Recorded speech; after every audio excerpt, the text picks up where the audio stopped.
el programa de Kikosis a la 1 de la tarde se pronunciaba el diputado Oscar Rondero sobre el tema del ingreso mínimo y también vamos a revisar su reacción. Plantear un aumento salarial que se convirtiera en sal y agua, que hoy son $70, dentro de 5 días fueran $5.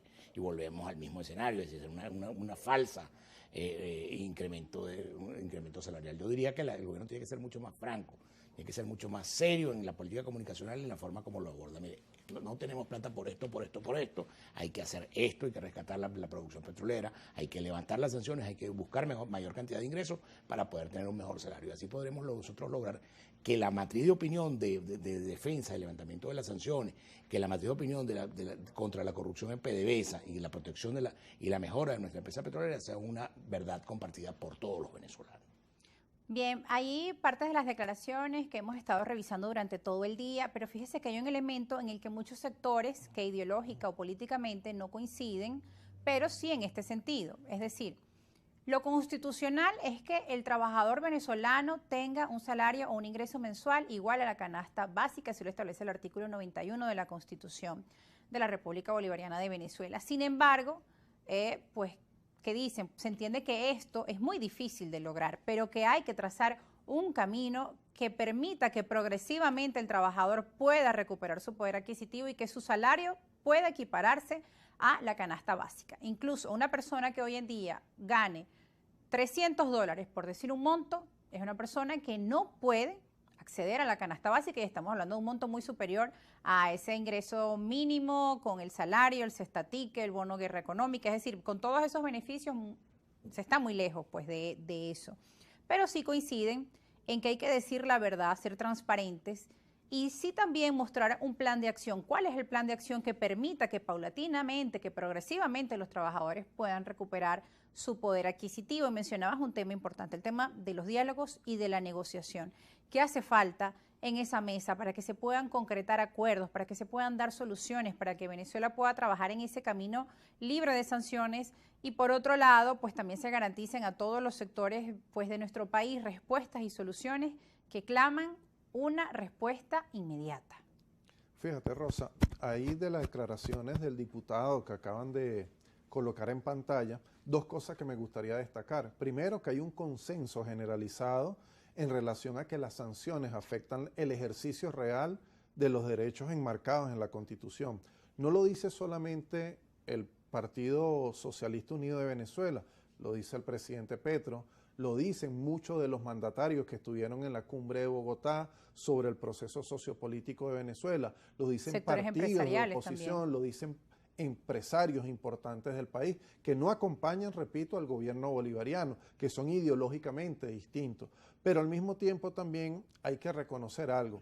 Si bien es cierto que hay una demanda para, digamos, un incremento salarial mucho más considerable en términos cuantitativos, no es menos cierto que lo que se acaba de aumentar ayer en términos de bonificación sí permite a algunas personas por lo menos tratar de atender algunas urgencias, porque es que lo otro, que es un aumento del salario en los términos que todos quisiéramos, todo parece indicar que yo no soy el tesorero de la República, claro, no soy el ministro de Finanzas, no soy el ministro del Trabajo, pero todo parece indicar, de acuerdo a la locución que vimos en el día de ayer, que no están las condiciones dadas producto del problema fiscal que tiene Venezuela en este momento, el problema de los ingresos y de los egresos que tiene la República. En todo caso, yo lo que sí creo, lo que sí rescato, es que ayer se planteó en la locución del presidente Maduro la necesidad de avanzar en la reestructuración del salario y también se planteó un tema muy importante que esperemos que eso florezca en soluciones concretas,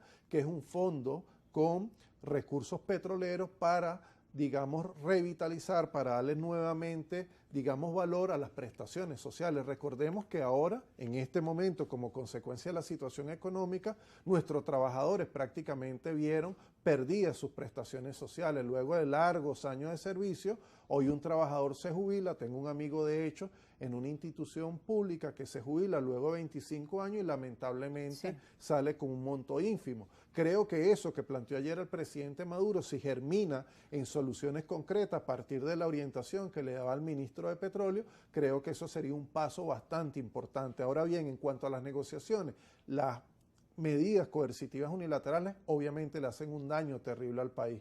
Lo que exige toda la comunidad nacional, todos los venezolanos y venezolanas, es que el cese inmediato de esas medidas para que pueda, digamos, reverdecer la economía. Ahora bien, nos toca también transformaciones importantes en términos del modelo de gestión pública. Nos toca también corregir lo que haya que corregir para recuperar la producción en todos los ámbitos, para poder avanzar en el tema de seguridad alimentaria, que es una de las cosas fundamentales. Y para ello, por supuesto, el tema de la soberanía, cómo producir más en el agro para que en la mesa de los venezolanos y venezolanas podamos tener los alimentos que requiere la población. Que no se olvide el tema del agro, pues también ha sido parte de las demandas que hemos recibido en nuestro programa por representantes del sector.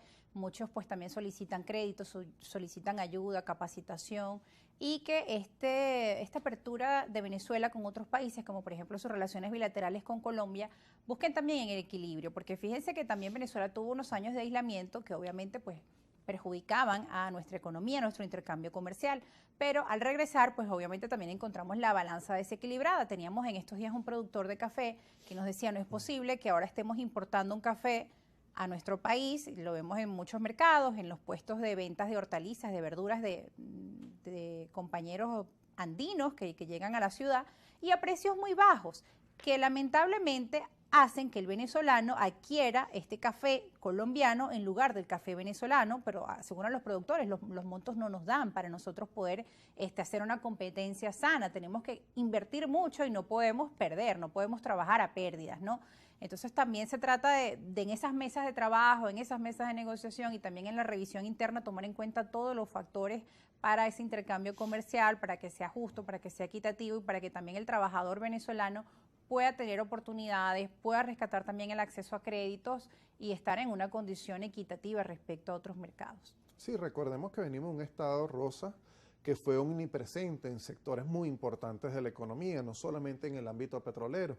Veníamos de un estado que vino, digamos, ocupando distintas esferas en el agro, en el sector industrial, en el sector del turismo, también, por supuesto, recuperando potestades en materia energética y posteriormente, luego del bloqueo, hemos tenido que abrir otras condiciones al capital privado internacional para tratar de burlar las medidas coercitivas unilaterales. En ese proceso, lamentablemente, nuestra economía fue sumamente afectada y eso es una realidad que está allí.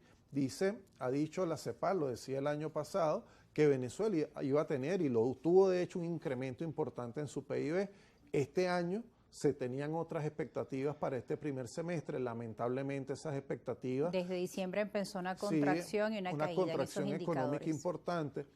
La inflación nuevamente comenzó, digamos, a acelerarse un poco. No hemos llegado a la situación que tuvimos en el año 2017 o 2018, pero sí hemos tenido nuevamente algunos problemas económicos que se vienen agravando y que esperamos que el Ejecutivo tome medidas en ese sentido. Ahora, creo que hay una gran oportunidad con los gobiernos progresistas, con gobiernos como el de Brasil, Argentina, el gobierno de Bolivia, Honduras, etcétera, para tratar de crear nuevas alianzas económico-comerciales, pero todas ellas tienen un impedimento, que es el tema de las sanciones. Se impone en consecuencia colocar ese primer aspecto dentro del tema de las discusiones que se están dando de cara al reinicio del diálogo entre los partidos de oposición y el gobierno nacional, pero ahí es importante que toda la oposición acompañe, digamos, la condena a las sanciones. Ahora, una de las propuestas en esa mesa de Bogotá por parte de Petro era esa vía de dos rieles, que mientras el gobierno pueda, por ejemplo, ingresar a organismos internacionales como la Comisión Interamericana de Derechos Humanos, en esa misma vía Estados Unidos pues también trabajaría progresivamente en el alivio de sanciones.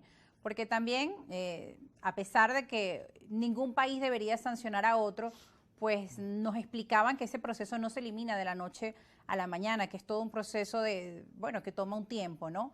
Y querían, pues en medio de esas negociaciones, o que al menos es lo que tienen las partes, ir cediendo de forma progresiva para poder avanzar. ¿Qué opinas al respecto? La intención de las medidas coercitivas unilaterales ha sido confesada una y otra